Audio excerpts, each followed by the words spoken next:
Hey there, Parker Reed here, and welcome to PR Media, your home for everything movies and music through my eyes. And today we have a review of the new Christopher Nolan directed movie, Tenet. Tenet is a 2020 spy film written and directed by Christopher Nolan, starring John David Washington, Robert Pattinson, Elizabeth Debicki, Dimple Kapadia, Michael Caine, and Kenneth Branagh. The plot follows a secret agent who must manipulate time in order to prevent World War III.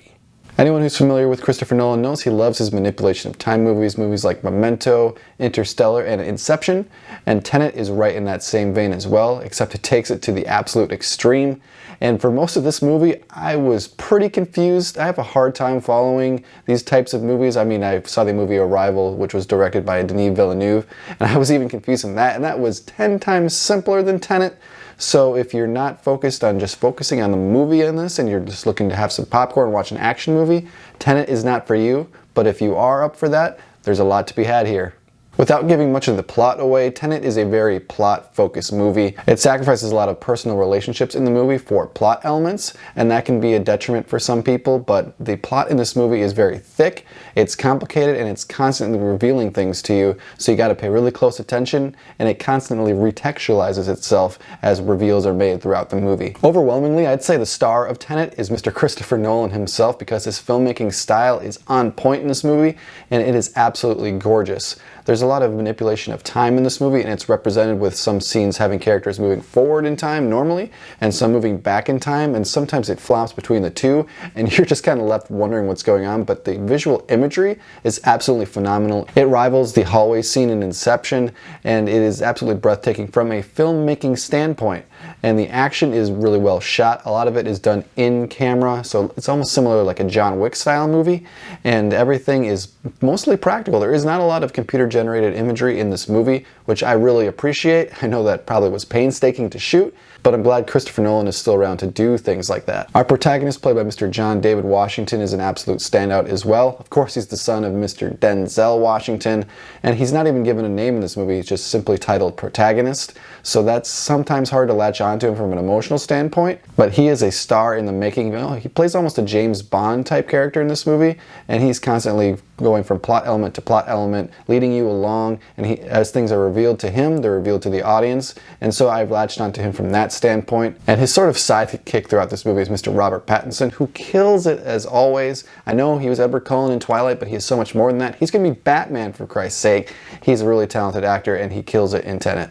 Another positive of Tenet is the ending is quite good. Without giving any spoilers away, because I know a lot of people haven't had the opportunity to see this movie in a theater yet, which I highly recommend you do because it's an absolute auditory experience, is the ending really ties everything together, and you sort of make sense of it by the end. You're still kind of scratching your head. I know I had to watch some explain videos when I got home and some other reviews to kind of contextualize everything, but it does wrap it up fairly nicely. Another reason to see it in a theater setting, preferably an IMAX setting, is the audio is absolutely bombastic. The score was done by the guy who did the score for Ryan Coogler's movies, and he did Black Panther, which he won an Oscar for.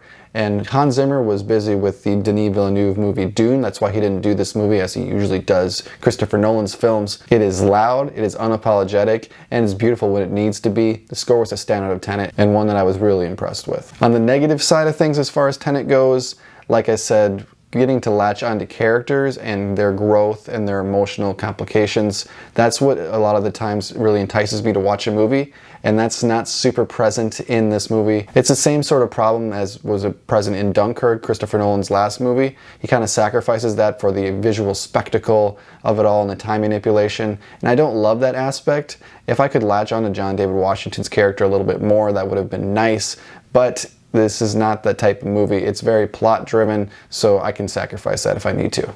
Another thing that can be construed as a negative, which isn't going to be a negative for everybody, but it was for me, it was hard to follow sometimes. It does not hold your hand, and even sometimes it does try to explain it with his traditional, let's walk down a long hallway and I'll try to explain this to you kind of scenes. That happens 3 or 4 times in Tenet, and it doesn't really help that much. So for the first hour and a half, I was pretty lost, and my friend that I went to the movie with was lost as well. But by the end of it, I started to make sense of it.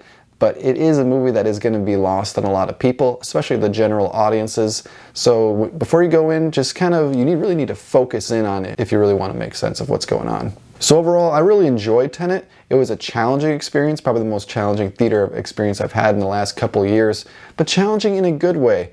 And even if I wasn't completely on board as far as the plot goes and what was happening every moment of every scene, the visual experience and the audio experience and just the theater experience in general is enough for me to recommend Tenet. It's one of my favorite movies of 2020, and it gets an 8.5 out of 10 for me. So have you seen Tenet yet? It's still an early release, so a lot of people haven't.